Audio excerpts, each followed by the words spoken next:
What? Alright, it's time for my semi-annual physical media update.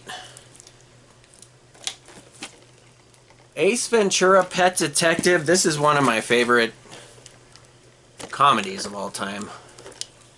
One of the 3 movies that put Jim Carrey as an actor-comedian into the stratosphere in the 1990s. The Mask and then Dumb and Dumber were the other ones. This movie used to be rare. I don't know if part 2 is. I have part 2 on Blu-ray, and I can't remember what channel I was watching, where there was like a warning that this was transphobic. And I thought I was going to watch The Crying Game, which I've never seen, but it turned out to be Ace Ventura: Pet Detective. And I think this movie has some jokes kind of spoofing The Crying Game, and it's not really, I mean, it's a comedy. I hope people aren't offended by the, you know, jokes in this movie. I don't think they're that terrible enough to have a warning about it, but they did that for Goodfellas as well, and that was like Turner Classic or AMC.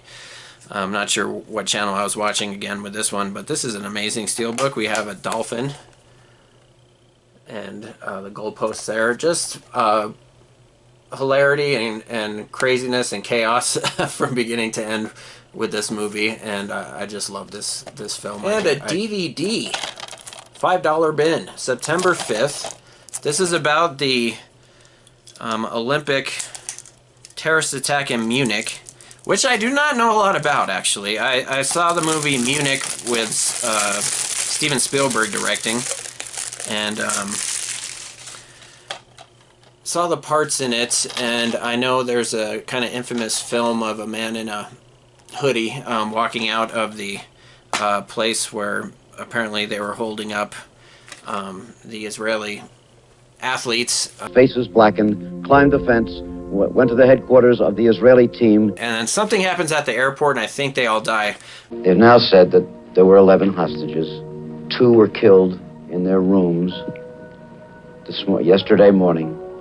9 were killed at the airport tonight. They're all gone. I think this is about the media coverage of this event. And speaking of Steven Spielberg, I cannot wait until Disclosure Day. It comes out on June 12th. Looking forward to that one, and I really hope the Odyssey is good, Nolan's Odyssey. I'm not hearing good things. I mean, anyway, that's going to make or break my summer movie watch is Nolan's Odyssey, and I just hope it's good, and I hope we could hear what everyone is saying. Anyways, A Few Good Men. Rob Reiner. I am going to miss him, and made great movies, of course. Princess Bride is my top 5, if not top 3 movie ever made. I've seen that movie hundreds of times, at least 100 times. So, and of course, When Harry Met Sally, and A Few Good Men. This is a great, tense drama. Tom Cruise in his prime, Demi Moore, Jack Nicholson in his famous courtroom scene. I can't say enough about this movie, and Rob Reiner, and he will be missed. I have a few Kino Lorber movies. I don't collect these. I know there's people who, there's like Kino Lorber sales and stuff like that, and I just saw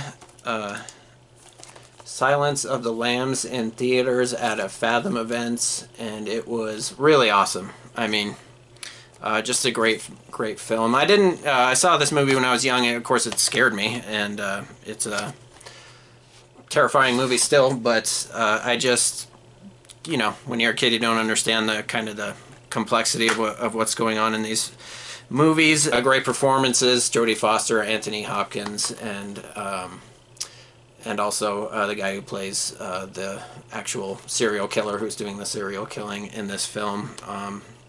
Great stuff, and I can see why it won Best Picture. Only horror movie to win Best Picture so far. Another Kino Lorber. This one is Blown Away with Jeff Bridges and Tommy Lee Jones. I saw this movie, I believe, in theaters a long time ago. And I think it's from the 1990s. And there's some sort of, from what I remember, there's a terrorist and a bomb expert, and there's like some twists and turns in this film, from what I understand. And this one's a Blu-ray. I believe The Silence of the Lambs was a 4K. Just one Blu-ray here, but that's fine. Magnolia by Paul Thomas Anderson. One of his earlier movies, and I bought this for really cheap on Amazon, along with the other movie from the 90s. I remember liking this one. It was kind of like stories that are kind of connected in some way, and much better, in my opinion, than One Thing After the Other. I think they gave him the Best Picture Oscar because it's Paul Thomas Anderson. So, but I forgot One Battle After Another won Best Picture, and I forgot about that movie pretty soon after I watched it. But this one is pretty memorable, in my opinion. Falling Down with Michael Douglas. This was a controversial movie when it came out back in, I'm going to say, 1993. I remember seeing it in theaters. And a great role by Michael Douglas, maybe one of his best. He just gets out of his car and starts walking, and is sick and tired of everything. And you know, people related to this character, and some thought it was controversial. But, all right, that is the end of my semi-annual physical media update. Thank you for watching, and I guess I'll see you around December.